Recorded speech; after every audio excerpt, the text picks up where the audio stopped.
welcome to the Shake Up with Dr. Kit. Got a really good show for you tonight. I got a couple of wonderful guests that you're going to see in just a moment.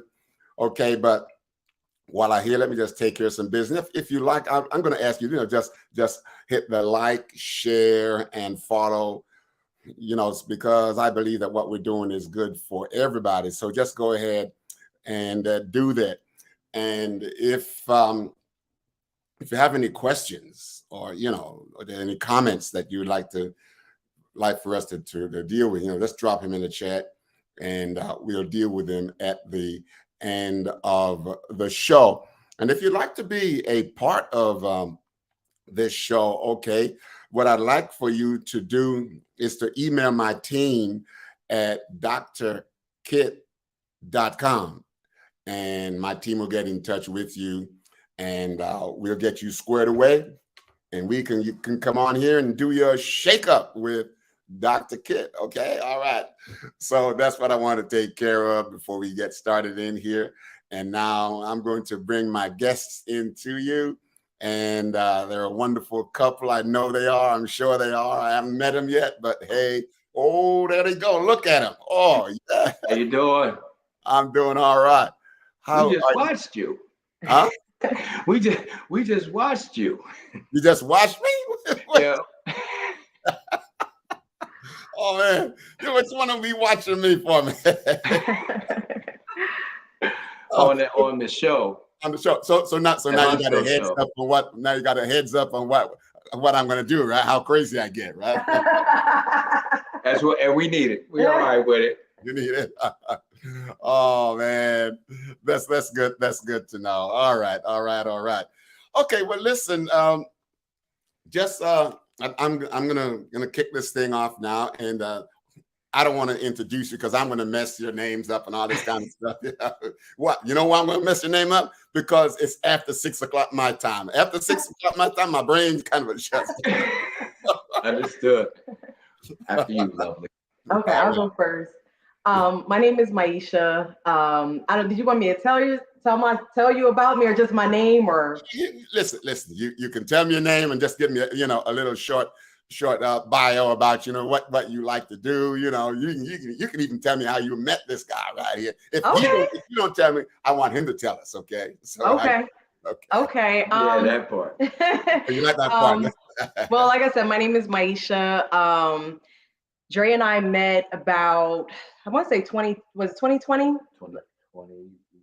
We met in 2020. So we met about 3 years ago. Wait a second. You mean you don't know? Starting off bad already. Right, yeah, because it's like we didn't make a date on that one. That was like one of those, I had went to a store and purchased an outfit there. Actually, what it really was like how I got noticed to her is seeing all of the things that she was doing that really wasn't too many people doing. I mean, prior to COVID, she was already like doing stuff with her boutique as far as having live videos and selling her merch instead of just like pictures and stuff. Like she was doing extra, making videos and editing them, which I didn't know she edited them herself at the time because they were so perfect. But I was going to be doing a thing called Women of Color, Beauty and Fashion Expo, and actually I was going to honor her for being such a, as you say, she's a short woman, but she stands out in every crowd. Like no matter where she goes, she stands out. And every time I've ever seen her, she like just stood out amongst all the giants, if you will. Yeah. All right. So she has this great, she has this great person that, let me put it this way. You know how you go to the airport and you see those little planes, they just land. That's right. The big 747, they just arrive. They just come arrive. She just arrive and just kind of sit on the runway and just taxi into place. Right. She's the 747 in the small plane. Oh, okay. But she got the 747 engine. All right, man. That's good. Maisha, how is he doing so far? Is he doing pretty good? I'm a little bit nervous because I'm like, where is he going with this? But he's good. He's good. He always he always hypes me up, and he speaks very highly of me, so I appreciate it. So far so good. Hey man, listen, man, you got a date with her after all of this, okay? Because oh yeah. So keep it So, up. but you can introduce yourself. Oh, Yeah. my name is Andre Dre for short. All right. Like I said, we met roughly like 2020. We started actually conversating more as far as like friends in 2021. Okay. So that's how it all really started, and it really what we'll probably get into later. It all started with that one hug I got, that first hug I ever got from her. Like the feeling It was. wasn't the first time you saw her, though, was it? No. Because I'm But gonna it was say, man, the first. you faster than a sprinter. No, it was just actually she was having an event, her and a group of other individuals that she was involved with. All right. Where it was like a Black Excellence event. They had a big movie type deal, documentary, Okay. and that's where we actually first hugged. And I was stunned because I was like, did she feel that? And I never felt that a day in my life. I mean, I've heard people say about love at first sight, which I really didn't believe so much into that. But I'm gonna tell you, I might be the first to say love at first hug, because I felt like listen. I mean, I had so much chaos in my life, but that hug, during that moment that I hugged her, it was like everything that was going on in my life was just gone, and it was just like peace. Like peace. You know, let me just say, man. You know, sometimes I have to plug my computer into the wall because it's running out of power. You know what I'm saying? Yeah. And when I plug it in, man, you know, it just gets a surge of power. It sounds like you're saying that, man. When you got that first hug, man, you got that surge of power. You know, Surge of power. So you must be a powerful woman. Made me take a deep breath. Ooh. Yeah. Very powerful. Yeah. So were you having a similar response to him like he was having to you when that big hug? Well, I will I will say this.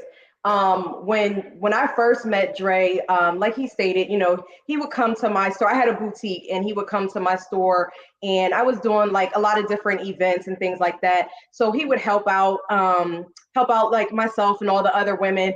And he was very genuine about that. He wasn't like, you know, helping out. It didn't seem as if he was helping with a hidden agenda. You know, it just seemed like he genuinely, he puts women in high regard.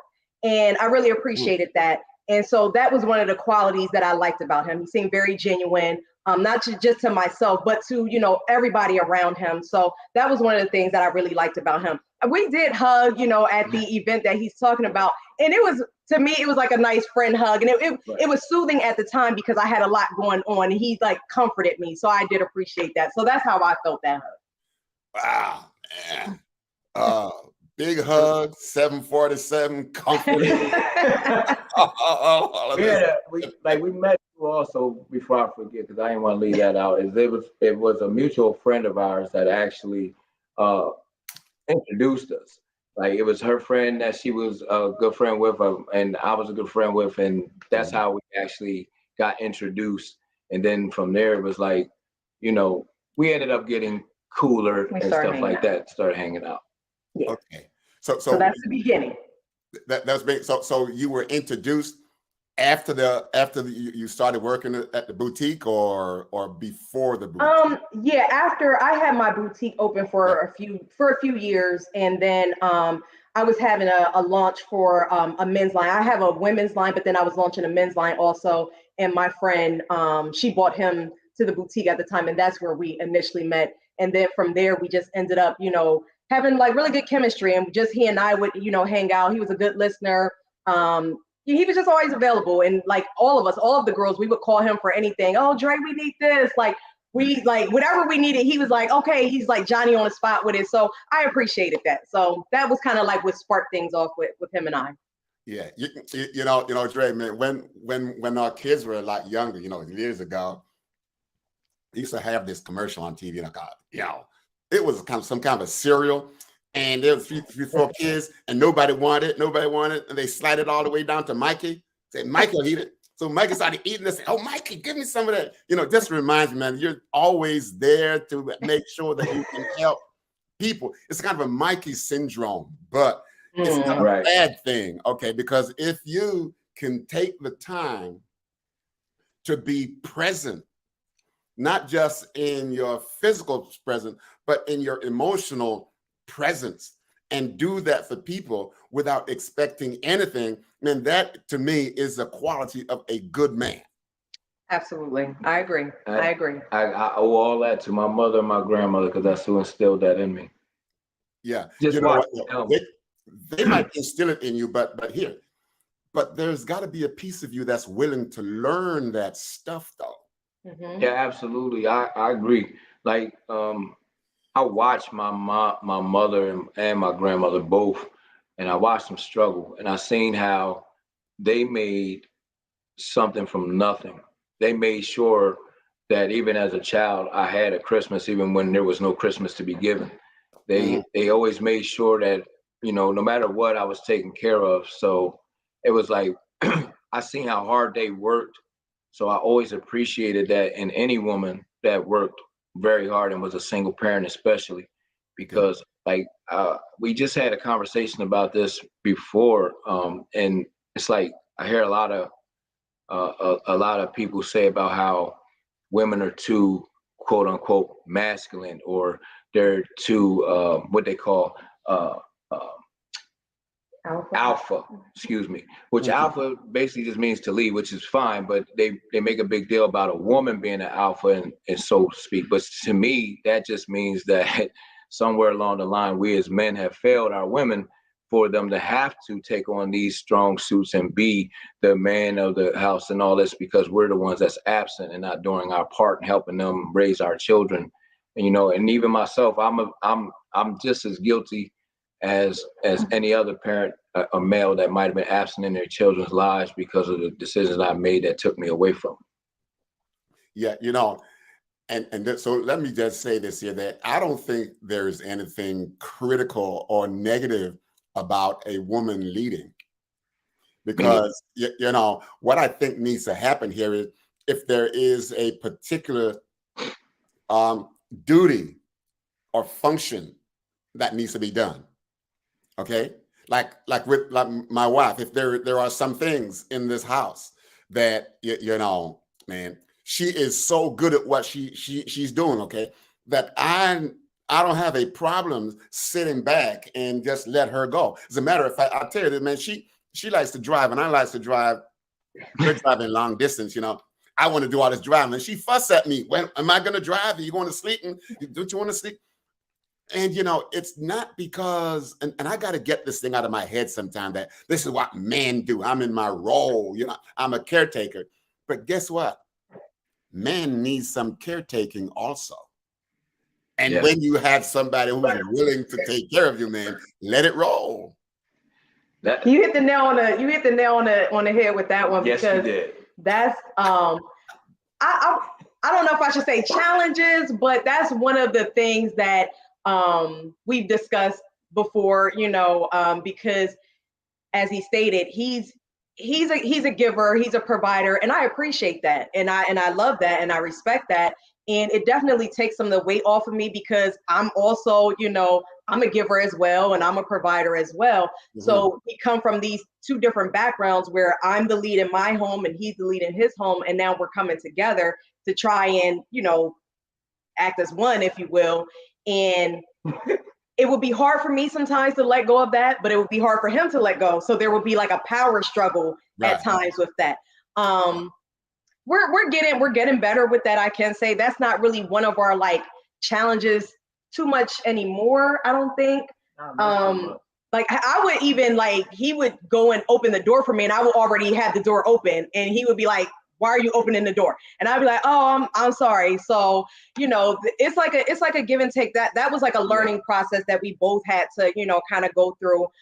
Just trying to lean on each other, and knowing that, I'm here for you and you're here for me, and accept it and allow it. Yeah, I mean, it's funny she said that about the door thing, because that when you see me laugh, and when you talk about, that's the first thing I was thinking about, because I was like, I used to literally have to get out the car and speed around to the other side, or speed to the door wherever we're going to open it for her, because she'll get out and go to grab it. I'll be like, would you let me get it? She'd be like, oh, I can get it. No, that's fine. I got it. You know what I mean? and she wasn't used to that. And I have to be honest, is it used to kind of bother me a little bit. I used to feel some type of way. I get upset and everything. I'll be like, "Would you let me get the door?" And then because I wasn't like, she wasn't used to it, and then it wasn't like she wasn't trying to let me do it. She was just so accustomed to handling things on her own. She's been doing it for so long, you know what I mean? So obviously it took a little time though. Yeah. You know, but let me, it's something, let me watch my hand. I'm going to show you something. If both of you are powerful leaders in your own rights, okay, you're caretakers in your own rights, and you are also nurturers in your own rights. You may not think you're a nurturer. You may just think, well, Dre, that you're just a caretaker. No, you're also a nurturer, because you have to be able to transition and make nurturing a part of your caretaking role so that Maisha can feel safe. You understand what I'm saying here? Right. So we have Dre's world, we have Maisha's world. And, you know, these are the worlds that you came up in, you know, from children, from baby, you got it. It was bequeathed to you in the womb. And this is how you got, you know, the genetics that got you like right there. Okay. But as you get older and you begin to socialize and you begin to see how different people behave in public and among other people, if you hold on to, well, my grandma did it this way. Right. My daddy did it this way. My grandpa, man, he could wrestle a hog to the ground, and this is the way he did it. Yeah. But then that was okay then. Yeah. But Maisha, you got to think about, but this is Dre.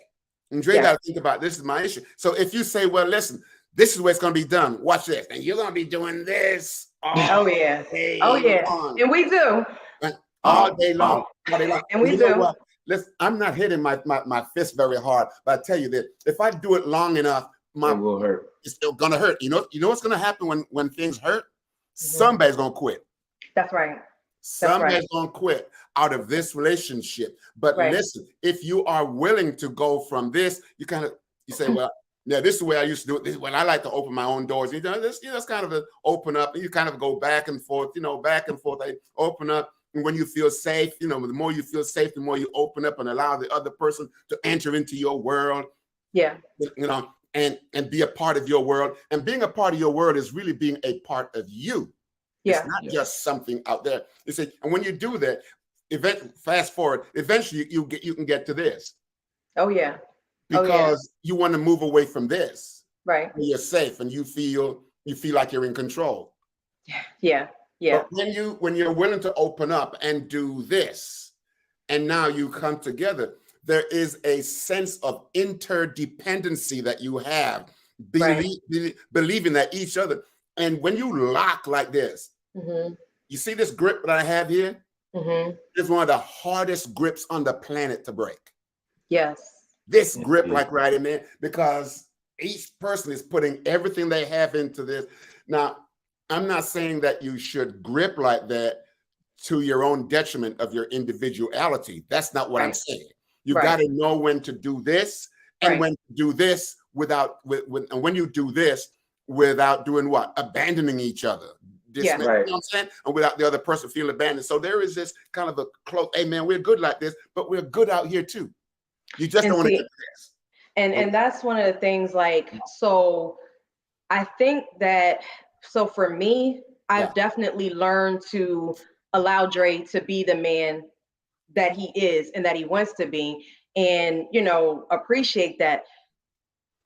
I do kind of feel like Dre kind of still struggles with that at times, because he's such a man. He's such the, I'm the man, I'm the lead, I'm the head. Not in a disrespectful way at all. He just likes to handle things, and sometimes it is to our detriment, because I feel like he doesn't always open up and communicate certain things, because he wants to feel like he's going to handle them on his own. And I'm like, listen, like, babe, I'm here for you. Like, I want to be your partner. Like, I'm here for you the same way that you're here for me. And I can only do that if you open up and allow me to do that. Okay. Yeah. So are you bring that on me and down there? Are you good with that, Dre? Are you good? Actually. Go ahead. No, I'm asking, are you good with her, she's saying, listen, we can open up, we can be here for each other.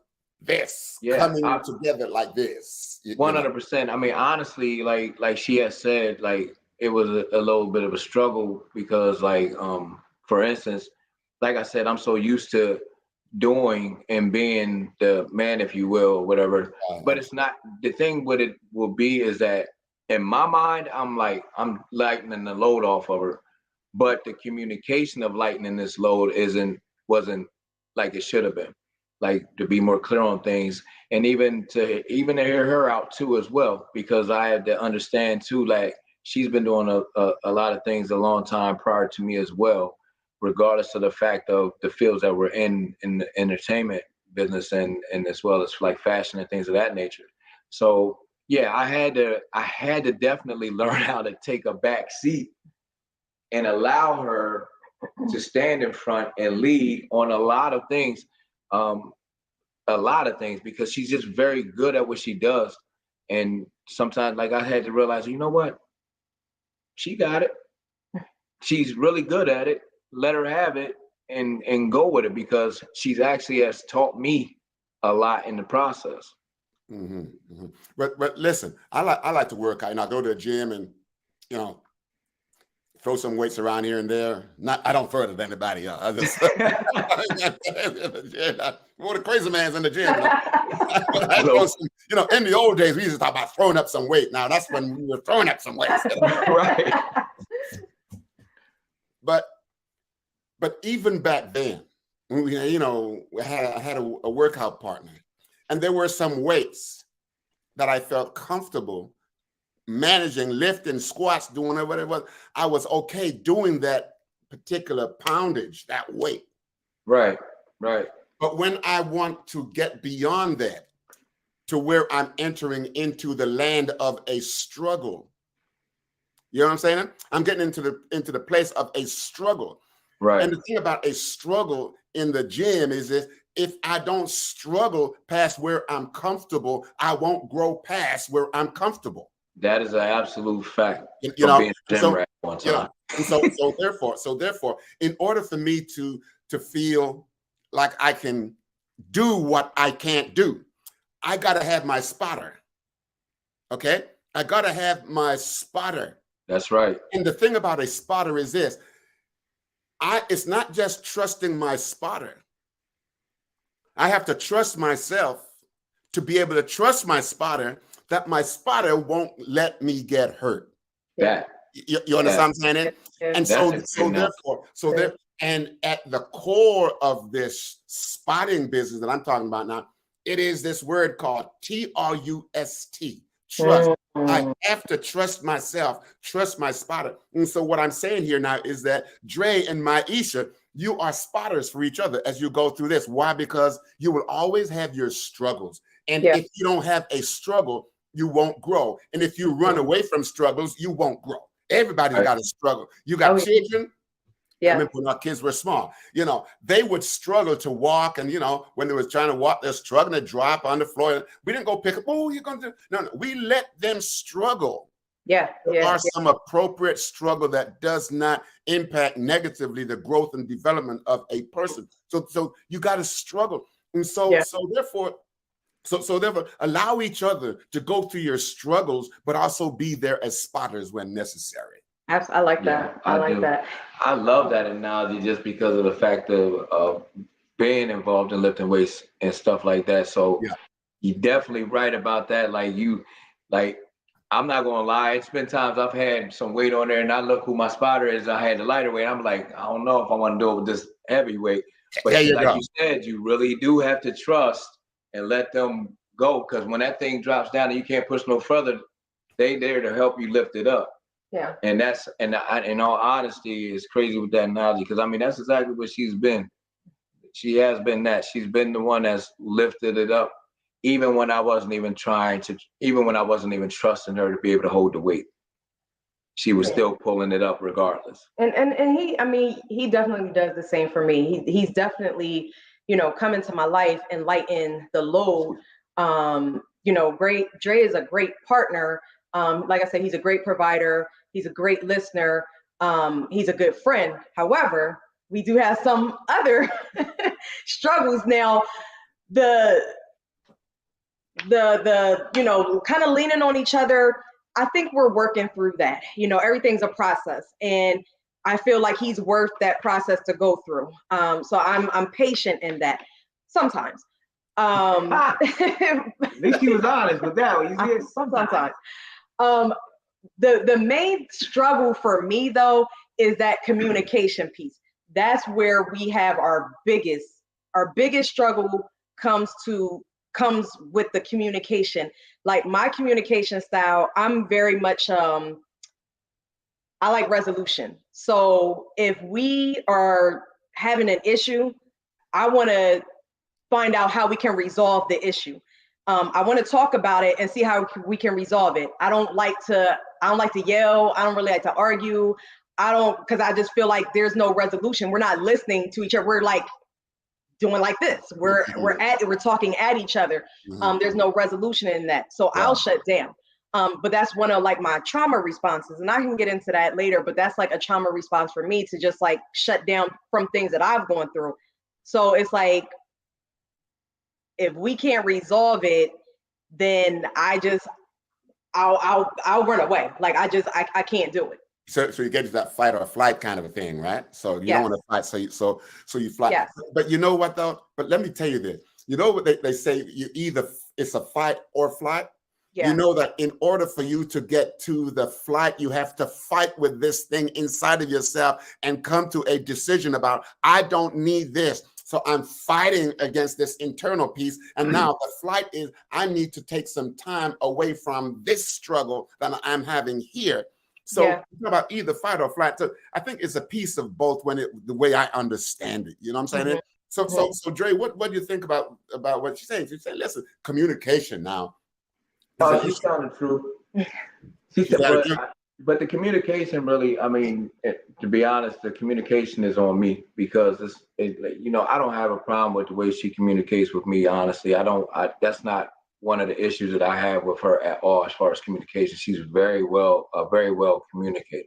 Right. But my communication is the problem, because it's more or less like my tone and delivery when I'm speaking on things, to me, that I'm so used to being like direct or straight to the point or stuff like that.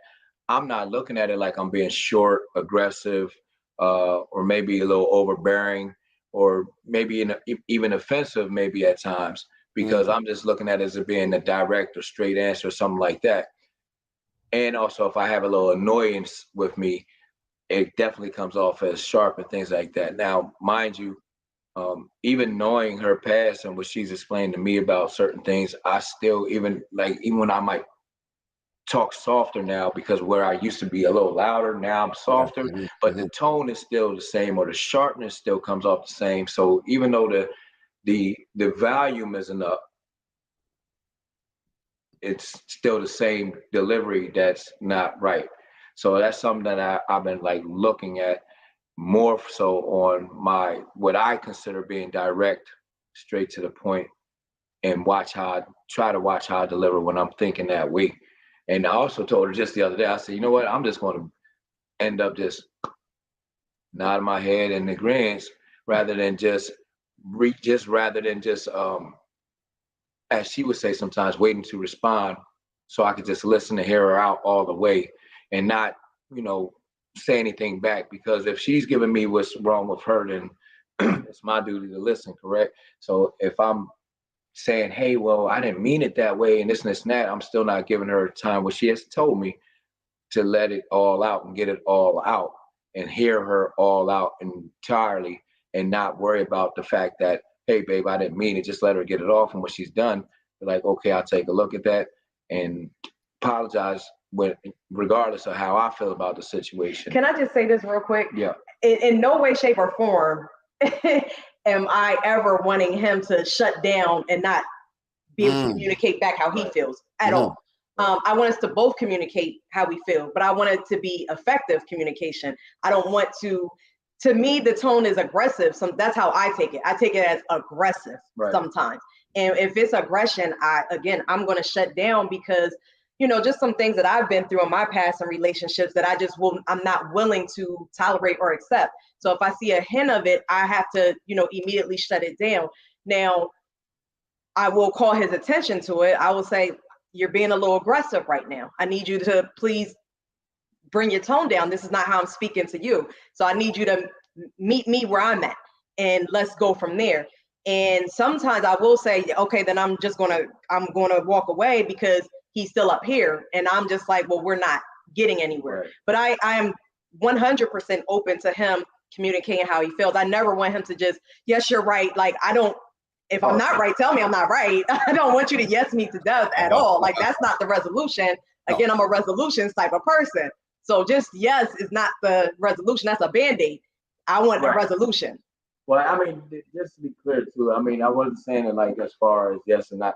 My point is like, if she's telling me about something that made her feel uncomfortable or whatever, what I mean by is just sitting there and saying okay and listening is not being a yes man, but letting her speak. Because my problem is like she'll say, well, I didn't like the way that, but babe, I didn't mean it. But hold on. See, I can cut her off and say that's not what I meant. So I never let her get it all the way out because I'm so busy trying to explain I didn't mean that, which is basically giving my feelings and not hers. So that's what I mean by being quiet, listening to her and hearing her all the way out. So that way it doesn't seem like I'm cutting her off trying, because that bothers her and it bothers me when we cut each other off trying to explain each other's side rather than listening.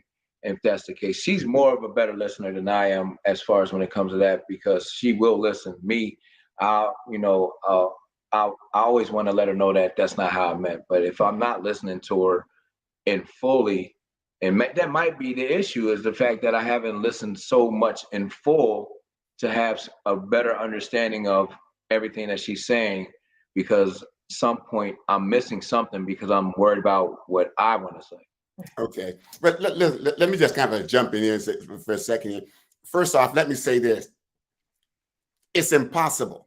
This is breaking news. I got they say breaking news. This ain't breaking news. I can't use that. Everybody's got that. I got some explosive news for you. Okay, I like that. Yeah, explosive news. And the first piece of explosive news is that you cannot not communicate. Right. There is no way on the planet that you cannot communicate, because there are different types of communication. Okay. Yeah. Back in World War II, nobody was talking but they had this thing they call Morse code, flash, flash, flash, long. Right. Excuse me, they can be miles away. Yeah.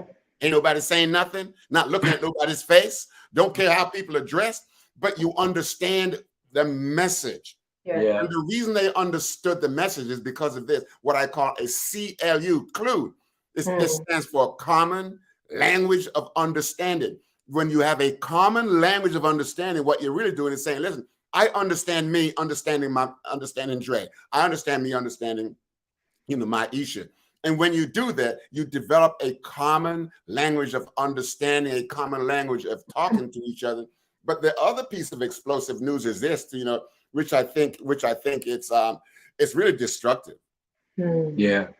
It's what I'm going to tell you right now is really destructive. There's a lot more to what I just said about that news thing, the communication thing. But I want to get to this. This part here is really destructive because it stops people from looking at the self and growing. Right. Here it is. This is the bombshell. People say it's not what you say, it's how you say it. Yeah. I'm going to tell you, write on a piece of paper and put it in the trash. Put that in the trash. You know why? Because they say it's not what you say, it's how you say it. It's not how you say it that's the problem, it's how you hear it. And because it's how you heard it, okay, it means that you have to take responsibility for what you hear instead of trying to get Dre to speak differently, as opposed to you trying to get Maisha to speak differently. If you don't like the way each other's speaking, the question is, what is it about me that's making me uncomfortable, not like the way he or she is talking? Then you go into, I need to change something about me, but I need to understand me. I need to accept the fact that I'm having a problem with that. And you're not having a problem with each other. You're having a problem with the part of yourself that is not comfortable with the way you hear what you hear. So the question naturally becomes, what is it about me? Yeah. This Yeah. gives you an opportunity to grow and Yeah. not to blame, cast off hold somebody else up, because you have to, if you want to grow, you've got to confront yourself and expose yourself to different things. And if like both of you now, trying to understand each other, because there will be times when you don't necessarily speak like you have a common language of understanding, but then that something is going on. Well, what's wrong with you? No, it's not what's wrong with you. It's not like that. It ain't like that, okay? It's just that person. Hey, wait, did I say something right there? Definitely. Really good. It's just that. You had her down all the way with that. It's just that person at that moment is having an experience with themselves that you are not privy to. Yeah. And they act it out. Right. And the way they act it out is the best way they know to satisfy that piece of themselves that's under some attack on the inside. So when you say you shouldn't talk like that, you may be robbing them of what you're talking about, Maisha, trying to resolve something within themselves. Now, I'm not saying that either one of you should disregard each other. That's not what I'm saying. But there is a cost to speaking the way you speak. There's a cost for the other person to hear what you say, because the one who is speaking, they are giving the information. All right. Mm-hmm. And the one who is hearing, you're trying to decode the information. Mm-hmm. The problem is this, okay? When you try to separate the person from the way they behave, you're going to run into a whole lot of problems, because the behavior satisfies the experience that they're going through at that time. Yeah, no, that's really eye-opening for me, because I never thought to look at it that way. My thing was always, you're speaking aggressive to me and I don't like it, and I'm not going to allow it or tolerate it. Now, I know without a doubt Dre loves me. I know without a shadow of a doubt. I know he takes amazing care of me, emotionally, just on every level. He takes amazing care of me. He truly does. I try to do the same in return for him. There are definitely some traumas within myself. I won't speak for him. I'll let him tell his, but I'll say for myself, definitely some traumas from, past relationships. So certain things trigger me and I shut down, because it takes me back to those places. And he knows that. And one thing I will say about Dre, and I tell him this all the time, he's great at accountability. Like he's better at that than I am, for sure. He doesn't mind, being accountable and making sure that I'm okay, even if it's not in that very moment, because, our emotions are high. He's always willing to come back and, try and have a conversation and understand, how I feel. I never thought to say, well, I'm hearing it this way. You're not, you don't mean it that way, and I'm trying to dictate how he, talks. I never thought of it that way. I do know my trauma, he and I talk about that all the time. So there's no, surprise in that. There's definitely some trauma from, previous situations. But again, I never thought of, well, it's the way that I'm hearing it. All I hear is aggression, and I'm shutting down, and that's it. Right. So when you and I be confused sometimes, because sometimes I really be confused, because I'll be like, what did I do? Or how did I say? And she'll be feeling some type of way, and I know it's because of how I react or how I said something. And I'm like, I know I ain't tripping right now, but I do, like I said, like I know about her past. She's talked to me and really opened up to me about those. And they were very traumatizing, for sure, for any woman on this earth that had to go through what she went through and still standing. Is just like amazing to me that she's not crazy on drugs or anything like that. from what she's went through. I mean, I'm not, and this ain't, and I mean that, and I mean that, and I really mean that, you know. And so even when I'm confused and not thinking that I'm saying anything wrong, I still take into consideration that despite the fact to me, I'm talking like I'm talking now and not being disrespectful or not being aggressive or anything like that. Mm-hmm.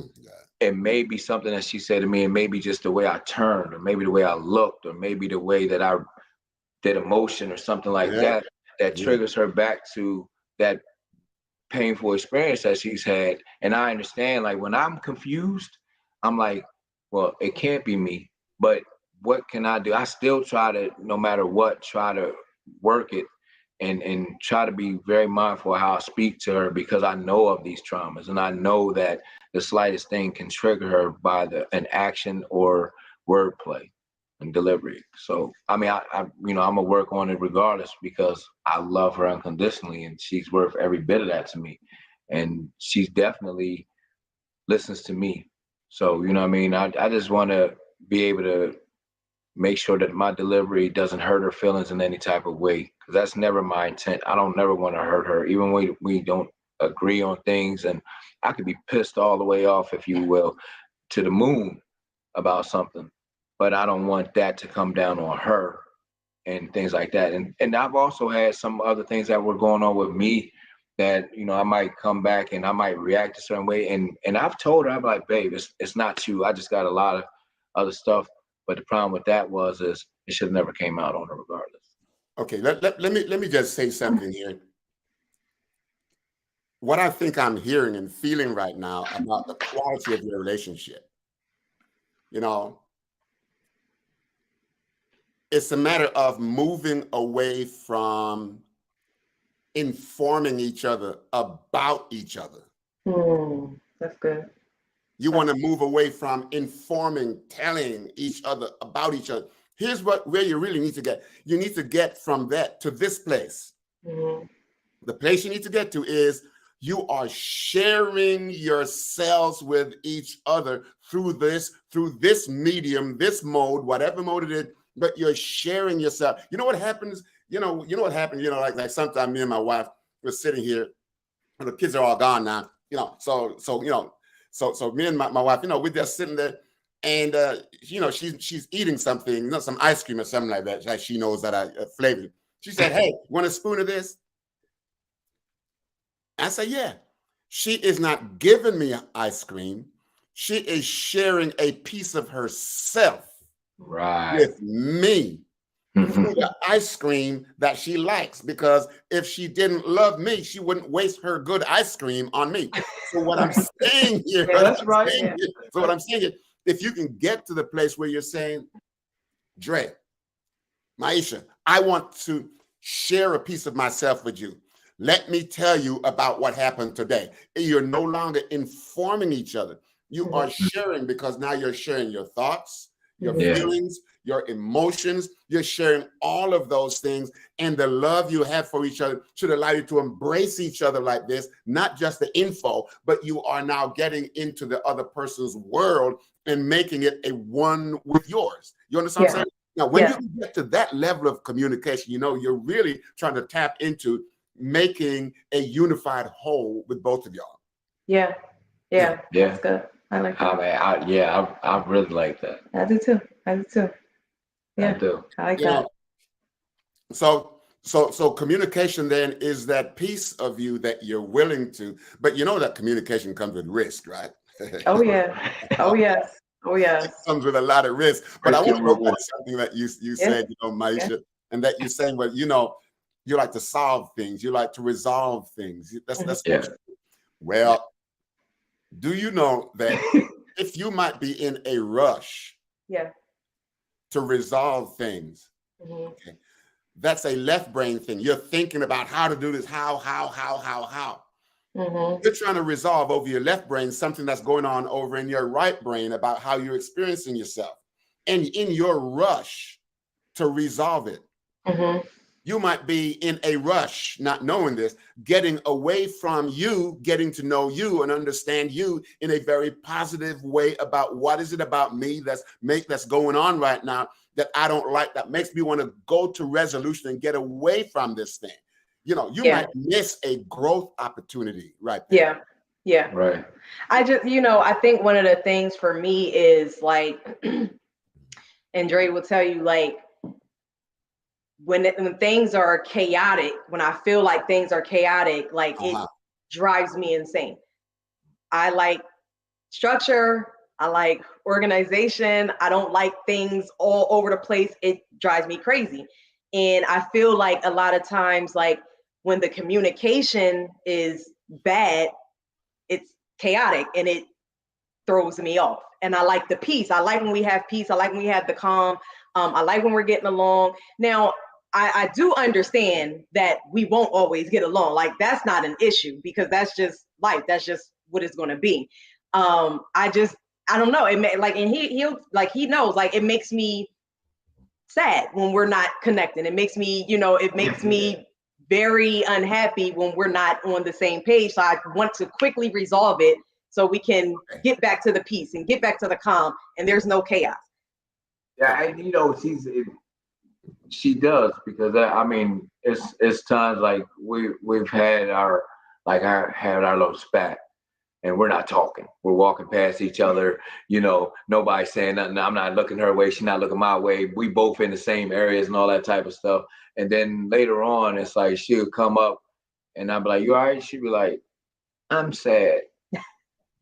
And I'll be like, "Why?" She's like, "I don't like when we argue." And I'll be like, "I don't either." You know what I mean? Because I'll be feeling that, honestly, it might not be the main thing to say, but I'll be hurt too. I'll be tore up inside. I mean, I don't listen. I'm gonna tell you something. I've never in my entire life, in any relationship with any woman ever, had an argument with her and we cussing each other out and I hang up the phone or whatever. Yeah, right. But I'm just saying, with them, like, whatever, I'm not, like, once the text is there and the phone calls ended and all that, I don't even want to talk no more. I'm not looking to talk. I'm not trying to reach out or nothing like that. With this one, when we go through it, I'm looking at my phone.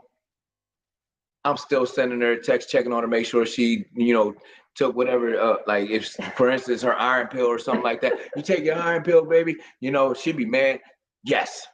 But the thing is I'll be bothered too. I'll be tore up. My day is not good. Like when we argue, I have the worst days, like during that time until we come back and mesh back out, because I truly, truly, truly do not like it, because I just love her so much. And the feeling that I have is like, I feel like that I'm hurting her and I don't want to hurt her in any type of way whatsoever.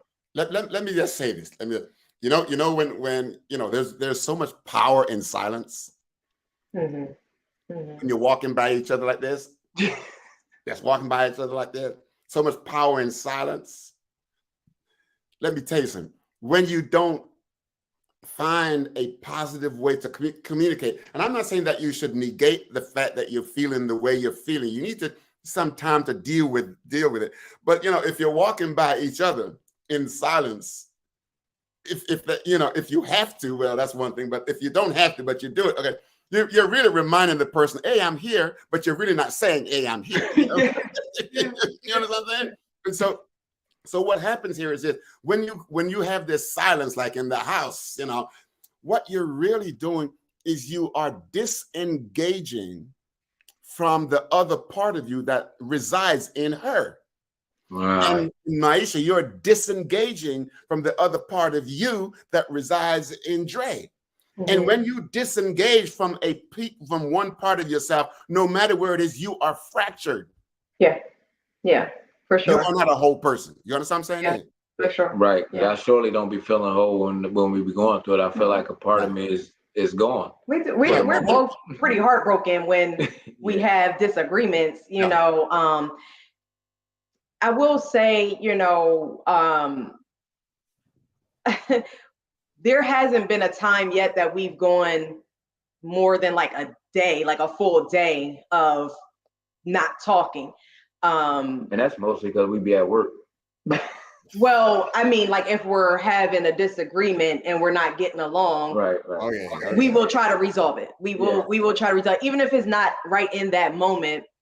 Like when he was saying, we'll ignore each other. Maybe an hour or two or something like that. Not for more, unless we're at work. Unless we, have a situation first thing in the morning.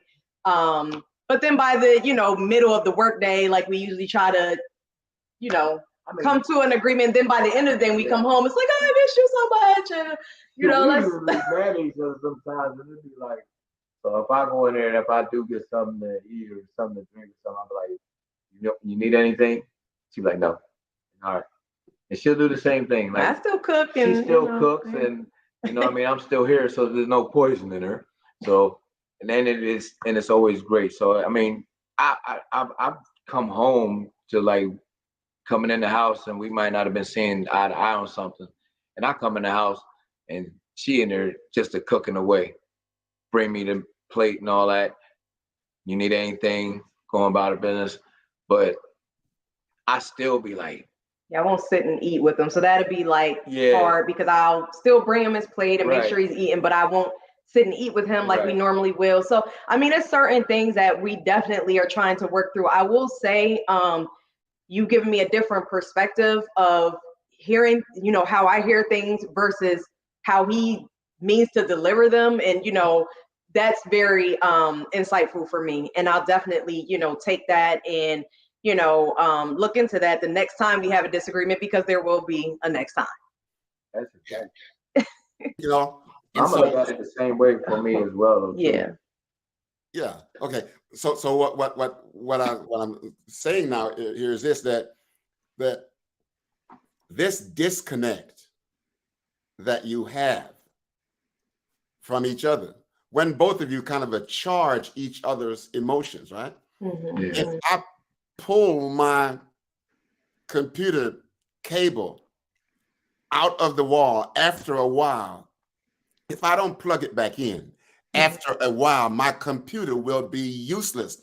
It won't have any power to do the work it has the capacity to do.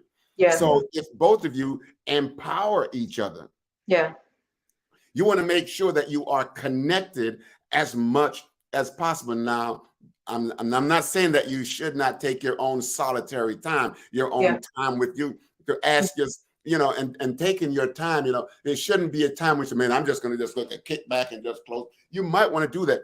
But at the same time, because there is another part of you, another person in the house, okay, you want to be asking yourself, what brought us to this place we're in? Do I like this place? Do I like this place where I'm at? And if you don't like it, leave it. And I'm going to tell you something. A part of the reason why a lot of people don't like to deal with things and they kind of just brush it off is because of the pain that's associated with it. In order for you to deal with something, you must make it conscious. Yeah. And the consciousness then is where the pain is that's the pain factor right there. Okay. So you got to be very, very careful with this. We're gonna be, man, we this has been so great. It has been. This is good. I'm very happy that we were able to have this whole sit down with you. Very helpful. It was very insightful. Because we both want to be here. Like, that's for sure. We definitely want to be here. Our goal, we're not married yet. Our goal is to get married, but we know there are some challenges that we need to work through before we, take that next step. So this has been very helpful. Yeah. When I do premarital counseling, I talk about the iceberg. There's only 20% of the iceberg above the water. Right. 80% under the water. Yeah, that's a fact. Yes. And when the captain sees this iceberg, you don't just try to miss it like they just way up, because that's the largest part is always under the water. Absolutely. So I'm just telling both of you, you're not married yet. Make sure in your premarital counseling they talk about the part of the iceberg in you that they can't see. and you can't see. But I will tell you this, since it's an iceberg, it will get cold on you in a minute. Yeah, for sure. You know, For sure. you get For cold sure. on you in a minute. Listen, Dre and Maisha, I'm going to give both of you the last word, and then then we're going to shut it down. We're going to run out of time. Man, you just ran my time all up, didn't you? Don't worry about it. Maybe we can have you on ours one day. We do have a show. We'll talk later. Okay. We'll talk later. Yeah. Okay. Yeah. So anything that you want to talk about? So let me just say this here, that Maisha, I think that piece that you said was impacted you. Okay. That if you can begin to practice that more and saying it's not how he said it, it's how I hear it. And then the question is, what is it about me that's making me hear it this way? And Dre, you can do the same thing with you. It's not how she said it, it's how you're hearing you. And then you begin to do the self-examination, and you begin to grow. And you know what else you can do? When they say, man, you can say, Maisha, the way I heard it is like this. Yeah. And I know you didn't say it like that, but I just wanted to share the way I'm feeling now because of the way I heard it. You understand what I'm saying? And so now you're beginning to share not just what was said, but how you interpreted this, how it's changing your perspective of your life. Yeah. And then guess what? When you do that, you begin to grow and understand each other more and more. And then you begin to say, listen, if this is the way he interprets and she interprets it, then what I'm going to try to do is to try to figure out a way how to say it in a different way so it doesn't come across that way. I mean, even if it does, they still have to take responsibility for it, though. But because you love each other, you're going to try to find a way how not to make it happen. Okay. Absolutely. Right. Yeah, right. I like that. We appreciate you so much. Like I said, this has been extremely helpful. And we definitely, we both want to be here. We don't want to run away because again, we both have some traumatic situations. At our ages, I'm 46, he's 47. So of course, coming into a situation like we're going to both come with some baggage for sure. Yeah. Oh, yeah. Before that, I would have run away. Before that, he would have run away. But because we're, we both want to be here, we're really dedicated to, really making this work, not trying, but making this work. We're willing to, do whatever we need to do. So if I need to, work on myself as far as, I'm okay, let me work on my trauma responses versus don't say that to me like that, then I'm willing to do that. All right. Yeah, all right. Listen, just put the word out there. Let them know that there's a crazy man over here who's doing a shakeup and that the shakeup ain't so bad. It just reframe the picture, okay? And I just want to, Oh, we got you. Absolutely. Absolutely. Yeah, man, and I want to say right now, if you survive me, listen, I'm going to invite anybody else who would like to come on the show to come on here, at some point, because for sure, if you survive me, they'll survive. Now this was great. And we do really quick. I just want to say this. We do have a show that we do too. It's called Love Out Loud. And it's about, couples loving each other out loud and, going through the ups and downs and getting through the challenges and, surviving those things. So we would love to have you on at some point. You can come on our show and you can talk to some of our couples. So because you helped us in this little hour. Go ahead, man. Go ahead. Oh, my fault. The whole motto that I always say on our show is just, to remember to love out loud without regret or without any worries of what people think or what they say. Because it's not about social media and what they say. It's not them living your life. It's you. And you should be able to love yourself out loud, your spouse out loud without worrying about people saying, oh, that's not real. And maybe you shouldn't do that because people will be all in your business. If you allow people to be in your business on social media and that's going to break you up because of what they talk about, then you're in it. You're not fully in it because nothing should be able to interfere with that other than yourself. Why don't you just take a second, and just tell people how to reach you, because I mean they need to be on this thing here. Okay. Absolutely. So you can go on Facebook, Love Out Loud. All you have to do is type in Love Out Loud. Yeah. And you'll LOL. Or if you just type in the Love Out Loud, it comes up as Love Out Loud and just tap on that. and then it's going to come straight on up for you on there, and you'll see it has a black logo, Love Out Loud with Dre and Mai, of course. And this lovely lady here is the golden key. She's the golden key. Believe me. This was great, but yes, people can definitely check us out at Love Out Loud LOL, yes. And definitely we want to, we'll definitely send people your way as well, because this has been, like I said, this has been extremely helpful and definitely insightful for me. So. Yeah, and this is the way we grow, right? When you help me and I help you, it's not help, but when we refer, because what you do will tap into people a different way than how I tap into them. Okay. Sure. Nobody's all encompassing. So thank you so much for being on the show. Oh, thank you. Our show airs every Thursday at 7 p.m. Absolutely. On the Love Out Loud page. Love Out Loud page. Okay. Yeah, we actually go live and talk to the people like we're doing today. So if I go to Facebook and go LOL, it'll come up. Love Out Loud. If you put in Love Out Loud, it'll pop right up, and then you can tune in on Thursday at 7 p.m. We'll definitely be tuning into your show too. Absolutely. All right. And we're gonna push it too. We're gonna let them know all about you all throughout the show this week also. Yeah, I'm gonna get on there this week, man. Awesome. Thank you. We appreciate you. Thank you so much. Thank you. All right. Appreciate you here. All right. You be good to yourselves. All right now.